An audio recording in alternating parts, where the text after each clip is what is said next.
अध्यक्ष महोदय, ये कोई मजाक नहीं कह रहे। 12 बजे रात को आते हैं शून्यकाल डालने के लिए और अफसर ने मजाक बना के रख दिया है। जवाब नहीं देंगे। ये सवाल जनता का है, जिस जनता के टैक्स से पैसे से सोच पहनते हैं कि मानी तो प्रत्येक दिन झारखंड राज्य में 1000 अवैध गाड़ियों का निकासी होता है।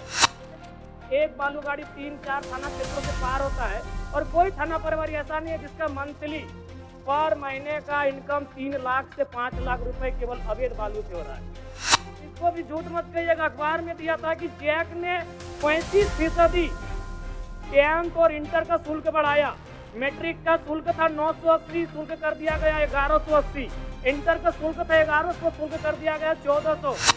जिस राज्य का युवा, जिस राज्य का भविष्य स्कॉलरशिप नहीं मिलने से परेशान हताश है, उस राज्य के विधायक 4 करोड़ 32 लाख के आवास में रहेंगे। ये कितना बड़ा दुर्भाग्य की बात है। के पक्ष में मेरा सवाल बजट बनाने की प्रक्रिया पर है। जब विभागों ने 13,400 करोड़ रुपए का मांग किया है तो फिर मात्र 7,721 करोड़ का बजट क्यों लाया गया? सबसे बड़ी बात, 8 महीना बीत जाने के बाद भी मात्र 42% राशि खर्च हो पाया है, तो फिर अनुपूरक बजट की आवश्यकता ही क्यों? और कहीं ऐसा सच तो नहीं कि सरकार का खजाना खाली है?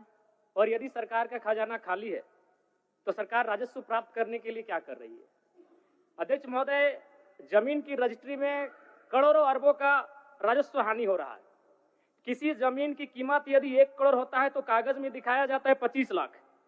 सरकार को राजस्व मिलता है 25 लाख पर और काला धन का इस्तेमाल होता है 75 लाख पर। महोदय, अगर मेरी बात पर आपको संदेह है तो किसी भी इस राज्य में अगर किसी भी बड़ा भूखंड, एकड़ों का भूखंड अगर उसका खरीद बिक्री हुआ है तो आप उसकी एसीबी के माध्यम से जांच करवा ले, दूध का दूध और पानी का पानी हो जाएगा। और चोरी साफ नजर आया है अध्यक्ष महोदय। कई आईएएस अधिकारी जेल की यात्रा कर चुके हैं। अध्यक्ष महोदय, मैं कोयलांचल से आता हूं और ईडी, जांच एजेंसी और तमाम न्यूज चैनल्स रिपोर्ट की मानी तो प्रत्येक दिन झारखंड राज्य में 1000 अवैध गाड़ियों का निकासी होता है।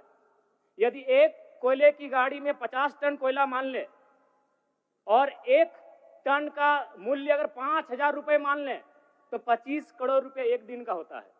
अगर 365 से गुना करते हैं तो 9,125 करोड़ रुपए होता है अध्यक्ष महोदय, यानी लगभग 9,000 करोड़ रुपए, जो कि आपके अनुपूरक बजट से ज्यादा होता है। यानी कोयलांचल से इतनी अवैध मात्रा में कोयला का कारोबार हो रहा है। अगर उस पर सरकार नियंत्रण कर ले तो आपका एक अनुपूरक बजट के बराबर वो राशि होती है, वो राजस्व आपको फायदा होगा। अध्यक्ष महोदय, अगर बालू की बात करें तो वो तो सरेआम है, सब अपनी आंखों से देखते हैं। 1-2 अधिकारी ईमानदार होंगे तो भाई उनको जोहार होगा। बाकी अगर कोई भी बालू ट्रैक्टर, विशेषकर ट्रैक्टर से बालू की ढुलाई होती है तो हमें लगता है एक बालू गाड़ी 3-4 थाना क्षेत्रों से पार होता है और कोई थाना प्रभारी ऐसा नहीं है जिसका मंथली पर महीने का इनकम 3 लाख से 5 लाख रुपए केवल अवैध बालू से हो रहा है। अतः सरकार को, मैं मानता हूं कि सरकार का खजाना खाली है, तो अगर खाली है तो इस प्रकार अगर लूट की छूट होगी, जो सरकार के खजाना में आना चाहिए था वो थाना प्रभारी के जेब में जाएगा, वो पदाधिकारियों की जेब में जाएगा। तो इसी प्रकार हम लोग छात्रों से कलेक्शन करेंगे अध्यक्ष महोदय। अब इसको भी झूठ मत कहिएगा। अखबार में दिया था कि जैक ने 35% 10th और इंटर का शुल्क बढ़ाया। मैट्रिक का शुल्क था 980, शुल्क कर दिया गया 1180। इंटर का शुल्क था 1100, शुल्क कर दिया गया 1400। मैं तो सबसे पहले कहूंगा कि जो शुल्क पुराना था अविलंब शुल्क बढ़ोतरी पर रोक लगाया जाए। अध्यक्ष महोदय, आज छात्रवृत्ति नहीं मिला है छात्रों को। आज राज्य सरकार और केंद्र पक्ष वाले यानी विपक्ष वाले एक दूसरे पे दोषारोपण कर रहे हैं। इस दोषारोपण के बीच इस राज्य का भविष्य क्यों उलझेगा अध्यक्ष महोदय? आज 2 वर्षों से छात्रवृत्ति नहीं मिल पाई है, इसका निराकरण होना चाहिए। और बिल्कुल बड़े शर्म और दुर्भाग्य की बात है कि जिस राज्य का युवा, जिस राज्य का भविष्य स्कॉलरशिप नहीं मिलने से परेशान हताश है, उस राज्य के विधायक 4 करोड़ 32 लाख के आवास में रहेंगे। ये कितना बड़ा दुर्भाग्य की बात है। आज आंदोलनकारी लगातार अपनी आवाज को बुलंद कर रहे हैं, जिन्होंने अपने लहू से इस राज्य को सींचा, अपने खून से इस राज्य को बनाया। आज जो 3,500 का पेंशन प्राप्त कर रहे हैं और जिस राज्य के मंत्री 6 करोड़ के आवास में रहेंगे और उस राज्य के आंदोलनकारी सम्मान नहीं पाएंगे जिन्होंने लहू से राज्य बनाया है, यह भी दुर्भाग्य का विषय। अध्यक्ष महोदय, चाहे माननीय सदस्य सबको एक्स्ट्रा टाइम मिला है। नहीं, संक्षिप्त करिए आप। चलिए ठीक है। अध्यक्ष महोदय, बड़े सौभाग्य से हम दो मंत्रियों के बीच में आते हैं। 32 और 34 दोनों साथ बैठे हैं, हमेशा यूं ही साथ बैठे हैं, हमारी शुभकामनाएं। एक ही कुर्सी में बैठे हैं और दोनों के बीच हम आते हैं 33। एक बार भी मंत्री महोदय मेरे विधानसभा में गए नहीं। क्यों नहीं गए? योजना ही नहीं है, इनका दोष नहीं है। मेरे विधानसभा में कोई नई योजना, किसी के विधानसभा में मंत्री पद का कार्य क्या है? सिर्फ अपना विधानसभा नहीं होता है, कम से कम साल भर हो चुका है।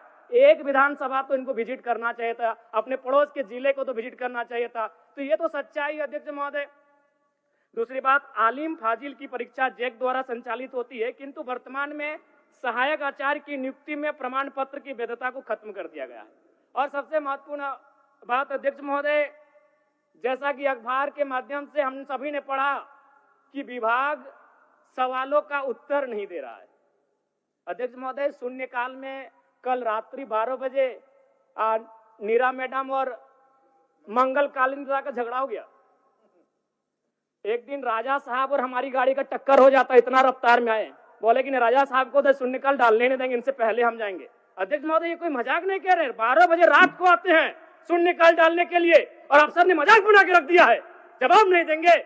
ये सवाल जनता का है, जिस जनता के टैक्स से पैसे से ये सूट पहनते हैं, जिस जनता के टैक्स से पहनते से ये बूट पहनते हैं, कोट पहनते हैं, उस जनता का सवाल है। और जनता का सवाल का उत्तर नहीं देते अफसर। जो ईमानदार है उनको यहां से जोहार है, लेकिन जिन्होंने जब अपनी जिम्मेदारी का निर्वहन नहीं किया है उन पर कार्रवाई करिए। अध्यक्ष महोदय, 12 बजे रात को हम लोग सवाल डालते हैं। चलिए माननीय सदस्य। अध्यक्ष महोदय, अंतिम में कंक्लूड कर रहे हैं। अध्यक्ष महोदय, कंक्लूड कर रहे हैं। समीर कुमार महंती, चलिए आपका समय समाप्त। समीर